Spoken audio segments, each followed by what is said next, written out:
آدم کی ساری اولاد خطا کرتی ہے، یعنی آدمی سب خطا کرتے ہیں، لیکن بہترین خطا کرنے والا وہ ہے جو خطا کرتے ہی توبہ کر لیتا ہے۔ السلام علیکم ورحمۃ اللہ وبرکاتہ۔ میرے پیارے پیارے عزیز دوستو، میں امید کرتا ہوں الحمدللہ آپ لوگ خیریت و عافیت سے ہوں گے۔ آپ جہاں بھی رہے اللہ آپ سب کو ہمیشہ خوش رکھے، آباد رکھے۔ پیارے عزیز دوستو، آج کی اس ویڈیو میں ہم لوگ جانیں گے توبہ استغفر اللہ پڑھنے کی کیا کیا فضیلتیں ہوتی ہے۔ اگر کوئی بندہ کتنا بھی گناہ کر لے، دن بھر گناہ کرے اور رات کو توبہ استغفار پڑھ کے سو جائے تو انشاءاللہ اللہ تعالیٰ اس کے سارے گناہوں کو معاف کر دیتا ہے۔ تو اس بارے میں مفتی سلمان اظہری صاحب پورے تفسیر کے ساتھ بتا رہے ہیں۔ جب غلطی ہو جائے، غلطیاں کس سے نہیں ہوتی؟ گناہ سب سے ہوتے ہیں، اور اسی لیے میرے آقا صلی اللہ علیہ وسلم ارشاد فرماتے ان بنی آدم خطاؤن وخیر الخطائین التوابون۔ آدم کی ساری اولاد خطا کرتی ہے، یعنی آدمی سب خطا کرتے ہیں، لیکن بہترین خطا کرنے والا وہ ہے جو خطا کرتے ہی توبہ کر لیتا ہے، توبہ کر لیتا ہے۔ کوئی رات تمہاری ایسی نہ ہو کہ بغیر توبہ کے سو جاؤ، کوئی صبح ایسی نہ ہو آپ کی جو اللہ تعالیٰ کی بارگاہ میں استغفار کر کے نہ شروع کرو۔ ہر دن توبہ کرو، ہر دن اللہ کریم کی بارگاہ میں استغفار کرو۔ اور قرآن کی ایک آیت میں آپ کو یہ بھی بتا دوں، 9ویں پارے سورہ انفال کی آیت ہے، اللہ تعالیٰ فرماتا ہے وَمَا كَانَ اللَّهُ لِيُعَذِّبَهُمْ وَأَنْتَ فِيهِمْ وَمَا كَانَ اللَّهُ مُعَذِّبَهُمْ وَهُمْ يَسْتَغْفِرُونَ۔ اللہ فرماتا ہے اس امت پر اللہ عذاب ویسا نازل نہیں کرے گا جیسے پہلی امتوں پر آتا تھا۔ اس کی وجہ یہ ہے، پہلی وجہ یہ ہے کہ ان کے بیچ میں میرا محبوب آرام کر رہا ہے، رسول پاک صلی اللہ علیہ وسلم۔ دوسری ایک وجہ رب تعالیٰ فرماتا ہے وَمَا كَانَ اللَّهُ مُعَذِّبَهُمْ وَهُمْ يَسْتَغْفِرُونَ، جب تک لوگ اللہ کی بارگاہ میں استغفار کرتے رہیں گے، استغفر اللہ ربی من کل ذنب واتوب الیہ۔ یہ آیت کب نازل ہوئی تھی میں آپ کو بتاؤں، دو صحابہ تھے، دونوں گہرے دوست تھے، بہت ہی گہرے دوست، مدینے کے رہنے والے۔ اس میں سے ایک صحابی تجارت کے لیے جا رہے تھے اور ان کے گھر بار میں ان کی بیوی تھی بس، اور کچھ نہیں۔ تو اپنے دوست سے کہا کہ میں جا رہا ہوں، مجھے آنے میں تاخیر ہو سکتی ہے، میرے گھر پر اگر کبھی سودا سلف لانے کی ضرورت پیش آئی تو میری بیوی کو یہ پہنچا دینا، ساز و سامان۔ یہ کہہ کر کے وہ تجارت پہ چلے گئے۔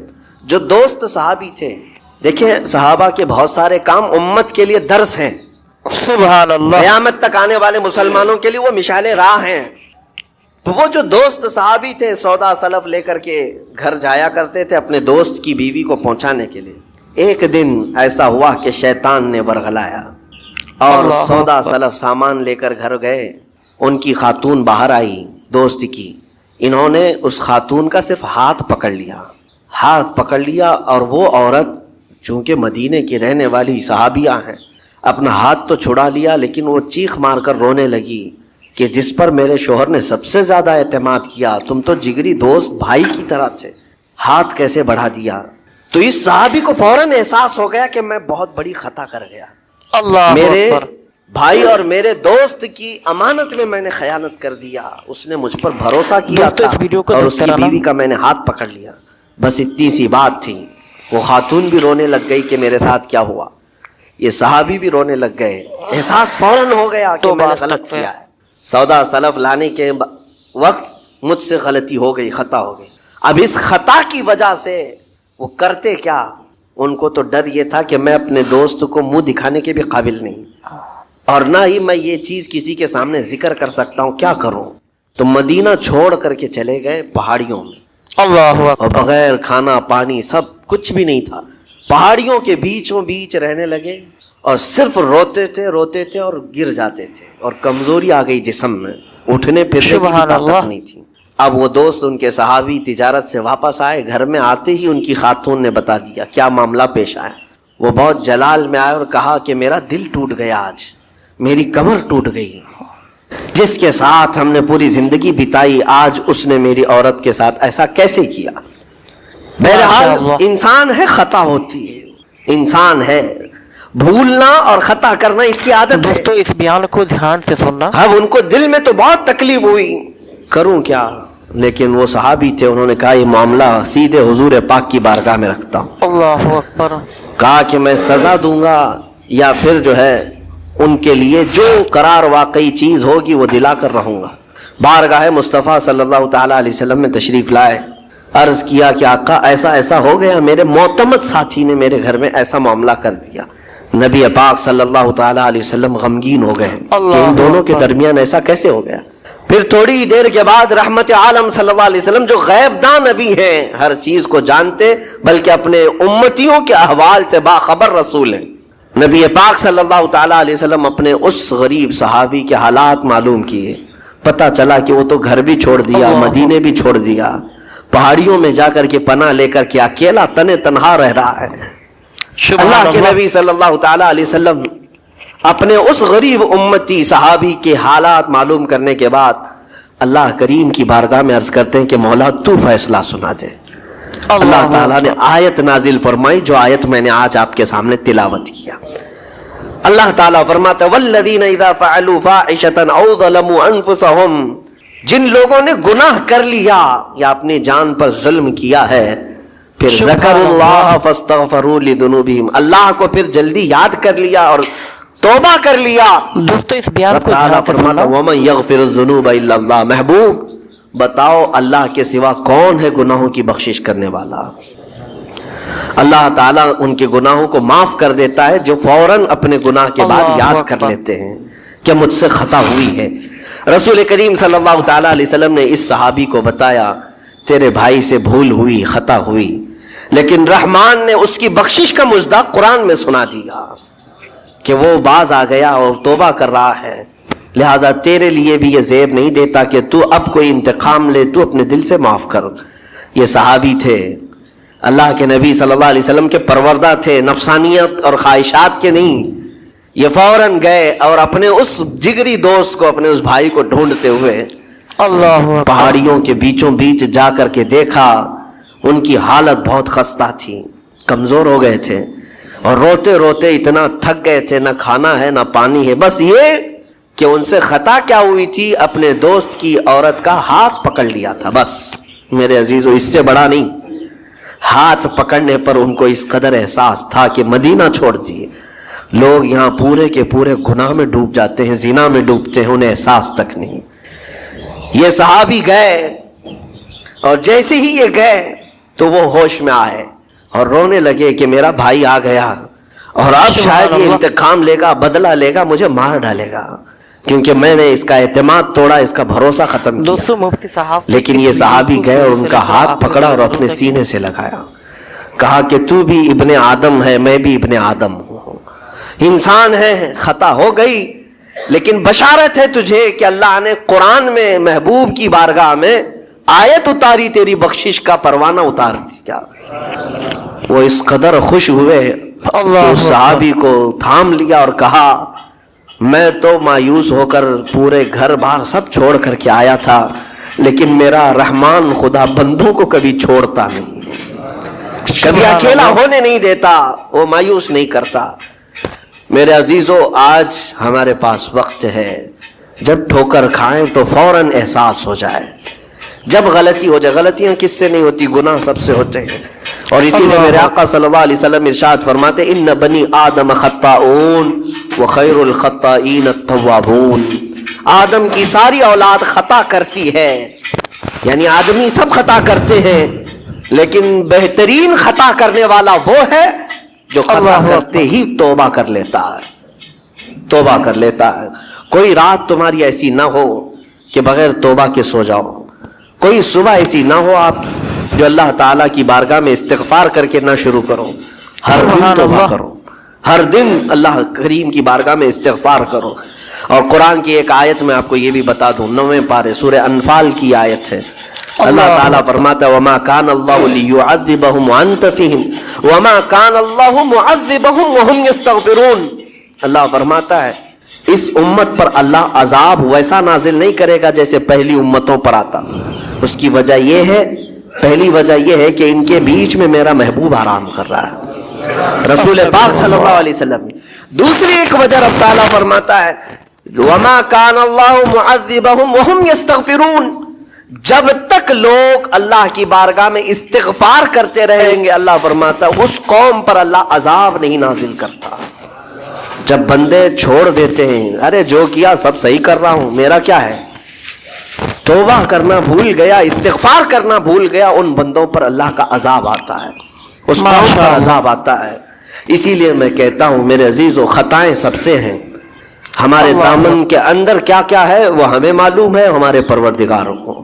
بہت سارے راز ایسے ہیں جو اس نے چھپا رکھا ہے، بندوں کے اوپر پردہ ڈال رکھا ہے، اتنی باتیں کہ اگر وہ پردہ اٹھا دے تو لوگ رشتہ داروں کے سامنے بیٹھنے کے بھی قابل نہیں رہیں، ماں باپ دیکھ کر گھبرا جائیں گے اور اپنے گھر سے دور کر دیں، یا اگر باپ کی غلطیاں بیٹے کو پتہ چل جائے تو زندگی بھر اس کو باپ نہیں تسلیم کرے گا، وہ باپ نہیں مانے گا کہ اس کی اتنی بڑی بڑی خطائیں، لیکن وہ رحمان ہے، باپ کی عیب بیٹے سے چھپا رکھا ہے، بیٹے کے عیب ماں سے چھپا کر رکھا ہے، وہ پروردگار عالم نے پردہ رکھا ہے ہر ایک پر، لیکن اس کے باوجود بندوں کو یہ چاہیے کہ اس کی بارگاہ میں اکڑ دکھانے کی بجائے، غرور و گھمنڈ دکھانے کی بجائے، عاجزی کے ساتھ اسے رحمان تسلیم کر کے عرض کرتے رہے، مولا میں خطا کار ہوں اور تو ستار و غفار ہے، بخش دے مولا تیرا نام غفار ہے، بخش دے مولا تیرا نام غفار ہے۔ اسی لیے میں عرض کرتا ہوں میرے عزیزوں، رب تبارک و تعالی ارحم الراحمین ہے، لیکن کچھ بندوں کو آج ایسا لگتا ہے کہ اب ہم جس زندگی میں جیسے چل رہے ہیں، اب تک ہمارے ساتھ کچھ ہوا نہیں، اس کا مطلب ہے کہ ہم صحیح کر رہے ہیں، جو کر رہے ہیں ہم صحیح کر رہے ہیں۔ اس نے ڈھیل دے رکھی ہے، اس کا مطلب یہ نہیں کہ جو کر رہے ہیں صحیح کر رہے ہیں۔ کسی دن وہ گرفت کرنے پر آئے اور سب کے سامنے عیوب تمہارے برائیاں وہ آشکار کر دے، کھول دے، تو یہ سب سے بڑا عذاب ہے، دنیا میں بھی سب سے بڑا عذاب ہے۔ بہرحال آج وقت ہے، اللہ تعالیٰ نے عقل سلیم عطا کیا ہے، اور میں دنیا میں فلاں چیز دے دے، فلاں چیز دے دے، فلاں چیز دے دے، اللہ فرماتا ہے دے دیا جائے گا تمہیں، جیسے مانگتے ہی رہتے ہیں نا میرے عزیزو۔ اسی لیے کہتے ہیں نا خالی دنیا مت مانگو۔ دنیا کیا ہے؟ یہ سب مانگنا کہ میرا بزنس، میری تجارت، میری جائیداد، میری پراپرٹی، میری زمین، میرا فلاں یہ بڑھتا جائے، یہ دنیا ہی تو مانگ رہے ہو آپ۔ اور اللہ فرماتا ہے جس نے ہم سے آخرت مانگی ہم اس کو دنیا بھی دیں گے اور آخرت بھی دیں گے۔ اسی لیے دوسرے پارے میں اللہ نے فرمایا فَمِنْهُمْ مَن يَقُولُ رَبَّنَا آتِنَا فِي الدُّنْيَا وَمَا لَهُ فِي الْآخِرَةِ مِنْ خَلَاقٍ، جنہوں نے یہ کہا نا ربنا آتنا فی الدنیا، اے ہمارے رب دنیا میں ہمیں کچھ دے دے، اللہ فرماتا ہے دے دیا جائے گا، وما لہ فی الآخرۃ من نصیب، اور آخرت میں ان کا کوئی حصہ نہیں ہوگا، من خلاق، آخرت میں کوئی ان کا حصہ نہیں ہوگا۔ ومنہم من یقول ربنا آتنا فی الدنیا حسنہ وفی الآخرۃ حسنہ وقنا عذاب النار اولئک لہم نصیب مما کسبوا، اللہ فرماتا ہے اور جنہوں نے کہا اے ہمارے رب ہمیں دنیا میں بھی اچھائیاں دے دے اور آخرت میں بھی اچھائیاں دے دے، رب فرماتا ہے، اور جنہوں نے یہ کہا اے اللہ ہم کو عذاب دوزخ سے بچا لے، رب فرماتا ہے یہ وہی لوگ ہیں جنہوں نے حقیقت میں حصہ حاصل کر لیا، آخرت بھی مانگ لیا، دنیا بھی مانگ لیا۔ دعا میں ہمیشہ یہی کیا کرو کہ اللہ ہماری آخرت اچھی کر، یہاں مانگ کر کے کتنا لے لو گے، کتنے دن تک؟ چلو آج آپ نے صحت مانگی، اے اللہ مجھے صحت عطا کر، طبیعت اچھی رکھ، اچھی بات ہے، لیکن کتنے دن تک رہو گے؟ 80 سال، 100 سال؟ 80 سال کے بعد جب بال سفید ہونے لگیں گے تب پھر تم یہ مانگو گے کہ اللہ پھر میرے بال کالے کر دے، پیٹھ جھکنے لگے گی تب یہ کہو گے کہ اللہ میری کمر سیدھی کر دے، دانت جھڑنے لگ جائیں گے کہو گے پھر اے اللہ میرے دانت صحیح کر دے۔ نظام ہے کائنات کا، صحت کو جانا ہے تو جو جانے والی چیز ہے اس کو ہی ہم مانگ رہے ہیں، جو ہم سے رخصت ہونے والی چیز ہے وہی ہم مانگ رہے ہیں، اولاد مانگ رہے ہو یہ بھی چھوٹنے والی چیز ہے، یہ ہم سے چھوٹنے والی چیز، ہر وہ چیز مانگتے ہیں ہم یہاں پر جو ہم سے رخصت ہونے والی ہے، اور جو ہمیشہ رہنے والی ہے وہ جنت ہے، اس کا سوال کیوں نہیں کرتے؟ اور ایک امام شیخ سعدی رحمۃ اللہ علیہ کی کتنی پیاری بات ہے، سنو، فرماتے ہیں موت سے بچنا ممکن ہے کسی کو؟ بتائیں کوئی بچ سکتا ہے؟ پاسبل ہے؟ موت سے بچنا کسی کے لیے بھی ممکن ہے؟ نہیں ہے، سب کو پتا ہے امپاسبل، لیکن اس کے باوجود بھی بچنے کے لیے 1000 دوائیاں کھاتے ہیں۔ سب کو معلوم ہے کہ موت سے نہیں بچتے ہیں، لیکن اس کے باوجود بھی بچنے کے لیے ہم روز کچھ نہ کچھ کر رہے ہیں، ہم اپنے جسم کو صحیح کرتے ہیں یا بیماریوں کو صحیح کرنے کے لیے پیسہ بھی بہاتے ہیں، سب کچھ کرتے ہیں، ہمیں پتا ہے کہ ہم نہیں بچ سکتے پھر بھی خرچہ کرتے ہیں۔ شیخ سعدی کی سوچ دیکھو، فرماتے اور انسان کو یہ پتا ہے کہ جہنم سے بچنا ممکن ہے، موت سے بچنا تو ممکن نہیں، لیکن دوزخ سے بچنا ممکن ہے۔ کیا سب کے اوپر کمپلسری ہے جہنم میں جانا؟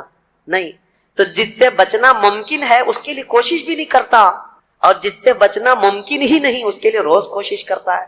یہ کیسی سوچ ہے انسان کی؟ موت سے نہیں بچ سکتے، کوشش ٹھیک ہے تم دوائیاں کرتے رہو، لیکن کوشش یہ کرو کہ اللہ مجھے دوزخ سے بچا لے، مجھے آخرت کے عذاب سے بچا لے. میرے عزیزو، ہمارا سارا نظام اسلام کا آخرت پر ٹکا ہوا ہے. اسی لیے رب تعالیٰ نے فرمایا من کان یرید حرث الآخرۃ نزید لہ فی حرث. ایک بات میں آپ کو بتا دوں، اگر اسلام سے آخرت کا کانسیپٹ نکال دیا جائے تو پورا دین کھوکھلا ہو جائے گا. یعنی پھر کس چیز کے لیے کر رہے ہو تم؟ نماز کیوں پڑھ رہے ہو؟ چوری سے کیوں بچتے ہو؟ شراب کیوں نہیں پیتے؟ ہر چیز کا تعلق تمہارا آخرت سے جڑا ہوا ہے، آخرت سے. کیوں؟ حساب ہوگا، پوچھا جائے گا. میری نمازیں بھی پوچھی جائیں گی، روزے بھی پوچھے جائیں گے. ہر چیز آخرت کے خوف سے ہم دنیا میں عمل کر رہے ہیں، اور اگر آخرت کا کانسیپٹ ختم ہو گیا تو وہی درندوں کی طرح سے ناچتے گھومتے رہیں گے. جیسے دوسری قوموں کو دیکھ رہے ہیں، ان کے ہاں کوئی تصور ہی نہیں آخرت کا. ان کا تو یہ ہے کہ اچھے کام کرو گے تو دوسرے جنم میں اچھا بن کے پیدا ہو جاؤ گے، برے کام کرو گے تو دوسرے جنم میں کتا بلی بن کے پیدا ہو جاؤ گے. بس اتنا ہی ہے، اس سے زیادہ نہیں ہے. پھر بھی کچھ لوگوں کے ہاں ہے سورگ اور نرگ کا، لیکن وہ بھی اتنا یقینی نہیں ہے، اتنا یقینی نہیں ہے جتنا تمہارے لیے ذہن میں یقینی جنت اور دوزخ کا تصور ہے. یہ دوسروں کے نہیں ہے. اسی لیے میرے عزیزو، آخرت کے تصور کو اتنا مضبوط بٹھاؤ، اتنا مضبوط بٹھاؤ.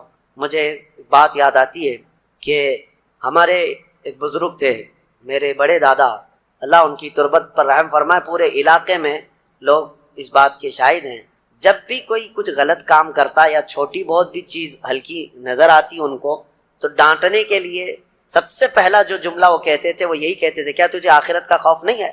آخرت سے نہیں ڈرتا؟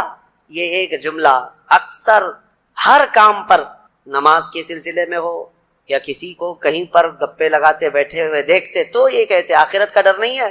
یہ ان بزرگوں کا شیوا رہا ہے، اولیاء اکرام کا ترہ امتیاز رہا ہے کہ وہ اپنے سارے اعمال آخرت کے خوف پر رکھے ہوئے ہیں. حضرت حاتم اعصم رضی اللہ تعالیٰ عنہ بڑے پائے کے بزرگ ہیں، فرماتے ہیں نماز جب پڑھتے تھے تو کہتے میرا تصور یہی ہوتا ہے کہ موت میرے گردن کے پیچھے، ملک الموت یہی ہے.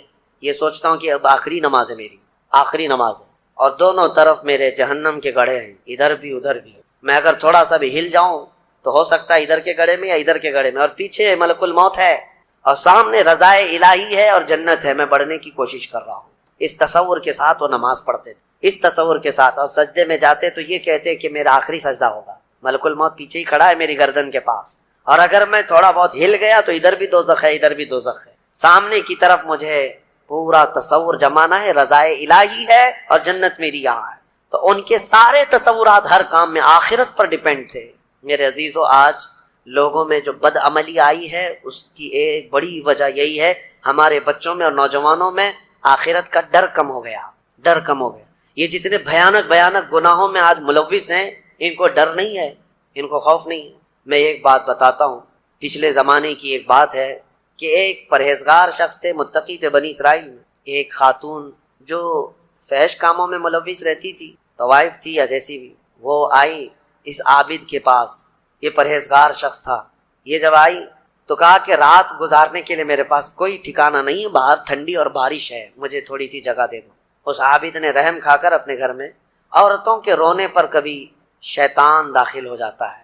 مدد کے لیے عورت رونا دھونا جب کرتی ہے تو اچھوں کا ایمان ختم ہو جاتا ہے. وہ عورت رونے لگی کہ میرا کچھ کوئی سہارا نہیں، بارش میں بھیگ جاؤں گی، میں تڑپ تڑپ کے ختم ہو جاؤں گی. اس عابد شب زندہ دار اس نے اپنے خانقاہ میں جگہ دی تھی. جب رات ہو گئی تو وہ عورت آئی اس کے سامنے آئی اور اوریانیت کے ساتھ عجیب و غریب حرکتیں کر کے اس کو گناہ پر ابھارنے لگی. وہ عابد تنہا تھا. وہ قریب آیا، اس کے بعد پوچھا کیا چاہتی؟ کہا چل کوئی نہیں ہے رات میں، کوئی نہیں ہے، ہم لوگ اپنے جسموں کی سکون حاصل کر لیں. اس عابد نے کہا کہ ٹھیک ہے، میں اس سے پہلے تھوڑی دیر میں بھی آتا ہوں، خواہش ہے تیرے ساتھ آ جاتا ہوں، سوتا ہوں، لیکن اس سے پہلے میں دیکھتا ہوں. اس نے کیا کیا، گھر میں جو چراغ جل رہا تھا، بہت اس وقت مشال جلائے جاتے تھے، کرنٹ تو نہیں، لائٹ نہیں، مشال جو جلائے جاتے تھے، اس نے وہ مشال کو قریب کیا، پہلے اس میں اپنی انگلی لگایا تو چمڑی جل گئی، ہاتھ جھٹکنے لگا. وہ خاتون تیار کھڑی تھی، پوچھنے لگی کہ کیا کر رہا ہے؟ کہا رک جا، دیکھ رہا ہوں. تھوڑی دیر کے بعد دوسری انگلی آگ میں لگایا، چمڑی جل گئی. پھر اس کے بعد وہ اسی طرح جلاتا رہا انگلی کو. اس خاتون نے پوچھا کہ کیا کر رہے ہو تم؟ اس عابد نے کہا میں دیکھ رہا ہوں اس آگ کو میں برداشت کر سکتا ہوں تو پھر ٹھیک ہے، میں یہاں مزے بھی کر لوں گا، اس لیے کہ جہنم کی آگ اس سے 70 گنا زیادہ تیز ہے، میں نے سنا ہے، دیکھ رہا ہوں کہ یہاں کی آگ میں برداشت کر پاتا ہوں۔ 2 انگلیاں سامنے کیا، 3 انگلیاں کیا، 4 انگلیاں جب مشعل میں لگایا تو پورا چمڑا جل کر کے صرف انگلیوں کی ہڈیاں کالی ہو کر رہ گئی، ہاتھ پورا چمڑا لٹک گیا، پورا ختم ہو گیا، ہاتھ پورا جلا رہ گیا۔ وہ عورت چیخ مارنے لگ گئی کہ کیا کر رہا ہے، چمڑے کے جلنے کی بو آنے لگ گئی۔ اسی اثنا میں وہ عورت چیخ مار کر کے باہر نکلتی ہے کہ بچاؤ مجھے، بچاؤ، یہ پاگل ہو گیا، پاگل ہو گیا۔ بادشاہ کی پولیس وہاں سے گزر رہی تھی، آئی اور اس نے پوچھا کہ کیا ہوا ہے، کہا کہ اس عابد نے میری عزت پر حملہ کر، تو پولیس اندر گھس گئی، دیکھا تو یہ بیٹھا ہوا تھا، اب آؤ دیکھا نہ تاؤ، حملہ کر دیا اس پر۔ لوگوں کو باہر پتہ چل گیا کہ ایسا ایسا ہوا ہے، ایک عورت آئی تھی اور اس پر عابد رات کو تنہائی میں اس کے ساتھ منہ کالا کر رہا تھا، تو لوگوں نے مارنا شروع کیا، اتنا مارا کہ وہ عابد مر گیا، انتقال ہو گیا، ختم ہو گیا۔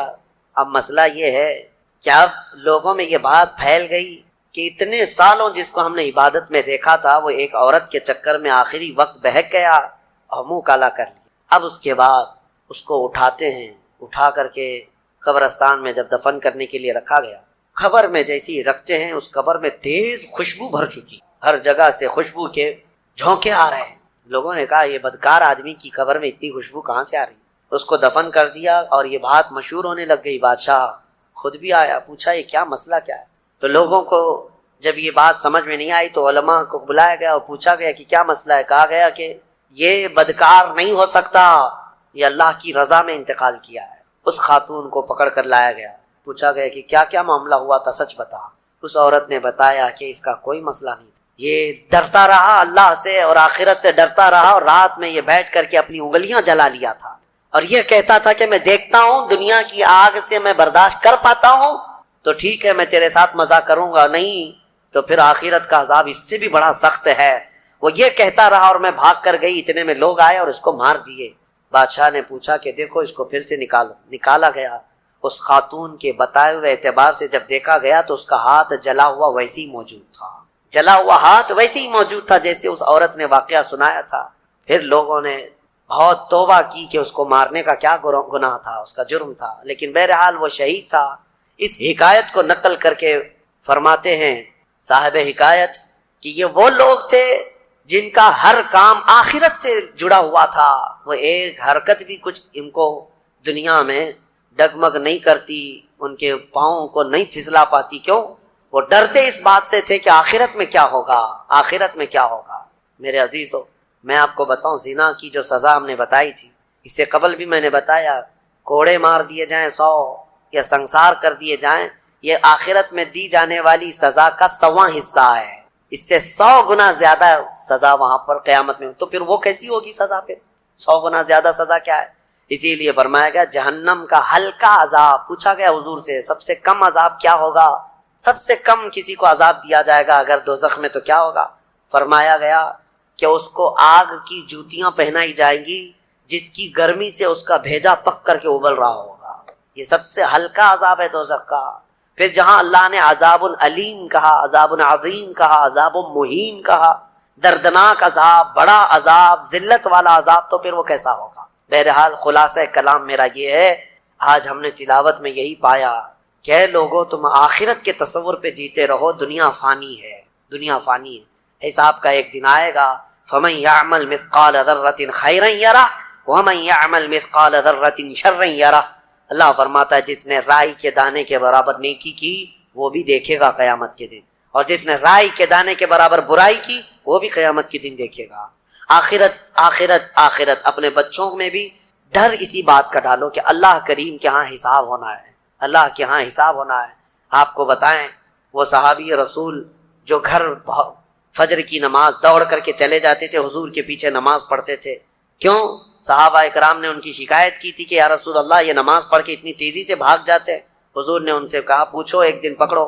ایک دن انہیں روک لیا گیا، پوچھا گیا کیوں اتنی جلدی چلے جاتے ہو؟ انہوں نے کہا میرا پڑوسی ایک یہودی ہے، اس کے آنگن میں کھجور کا ایک درخت ہے اور اس کی شاخیں میرے آنگن میں بھی آئی ہیں، پکی کھجوریں صبح صبح گر جاتی ہیں آنگن میں، میرے بچے اٹھ جائیں تو کہیں وہ کھجوریں اٹھا کر کھا نہ لیں، اس لیے میں جلدی چلا جاتا ہوں۔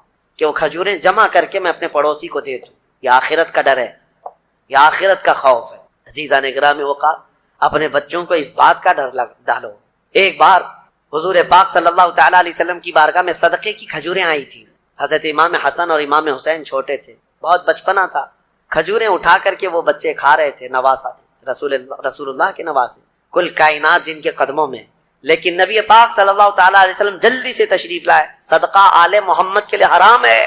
انگلی حلق میں ڈال کر کے میرے آقا نے پورا نکال دیا. کہا کخ کخ, کھانسو اور کھانس کر کے نکال لو. حدیث پاک کے الفاظ ہیں. حضرت حسنین کریمین کے حلق میں سے حضور صلی اللہ علیہ وسلم نے آخری ذرہ تک نکالا کہ تمہارے حلق میں کوئی حرام چیز نہیں جائے. آخرت کا ڈر تھا, یہ آخرت کا خوف ہے. جو چاہے چبا لے, جو چاہے بھر لے. اپنے بچوں کی تربیت بھی اسی انداز سے کرو کہ اللہ کے یہاں حساب ہونا ہے, اللہ کے یہاں حساب ہونا ہے. بچپن میں جتنا تم آخرت کا تصور اپنے بچوں میں ڈالتے جاؤ گے, جوانی میں یہ اللہ کا خوف ایسے ہی رکھیں گے. الحمدللہ آج مجھے فخر ہوتا ہے, کچھ نوجوان آتے ہیں اس بات کا سوال کرتے بھی ہیں کہ ان کی نوکری میں فلاں چیز ہوتی ہے, یہ میرے لیے حلال ہے یا نہیں. ورنہ آج کے اس پرفتن دور میں کون پوچھنے والا ہے, کون پوچھتا ہے کہ ہمارے ڈیوٹی ایسی, ہماری جاب ایسی ہے, ہمیں بتائیں کہ یہ حلال کام کر رہا ہوں یا حرام کام کر رہا ہوں. اگر انہیں لگتا ہے شبہ ہے تو وہ نوکریاں بھی چھوڑ دیتے ہیں, نوکریاں بھی چھوڑ دیتے ہیں. ایسے بہت سارے نوجوان الحمدللہ. یہ ہوتا ہے آخرت کا خوف جب سوار ہو جائے ذہن میں تو اسے خود بخود یہ فکر ہی سیدھا کر دیتی ہے, کسی اور کی تقریر کی بھی ضرورت نہیں.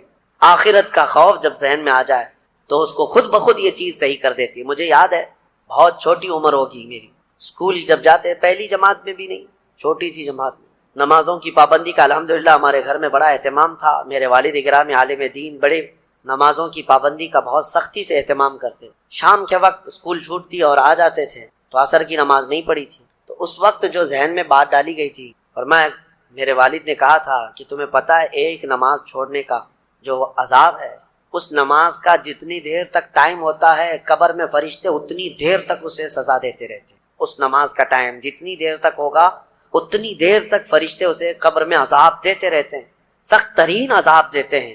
آج عمر کے اس حصے میں آ کر کے بھی وہ بات پتھر کی لکیر کی طرح بیٹھی ہوئی ہے. نمازوں کا وقت آتا ہے تو یہی ڈر لگتا ہے, عشاء اگر چھوٹ جا رہی ہے تو عشاء کا تو لمبا ٹائم ہے. مرنے کے بعد قبر میں اگر عشاء کا پورا ٹائم قبر میں فرشتے عذاب دینے لگ جائیں, کون برداشت کرے گا؟ اسی لیے چاہے سفر میں جائیں, چاہے تھکے ہوئے آئیں, کیسے بھی آئیں, لیکن عشاء پڑھ لیتے ہیں. وہ ڈر ہے آخرت کا. یہ کیسے آتا ہے؟ والدین اپنے بچوں میں یہ چیز منتقل کریں.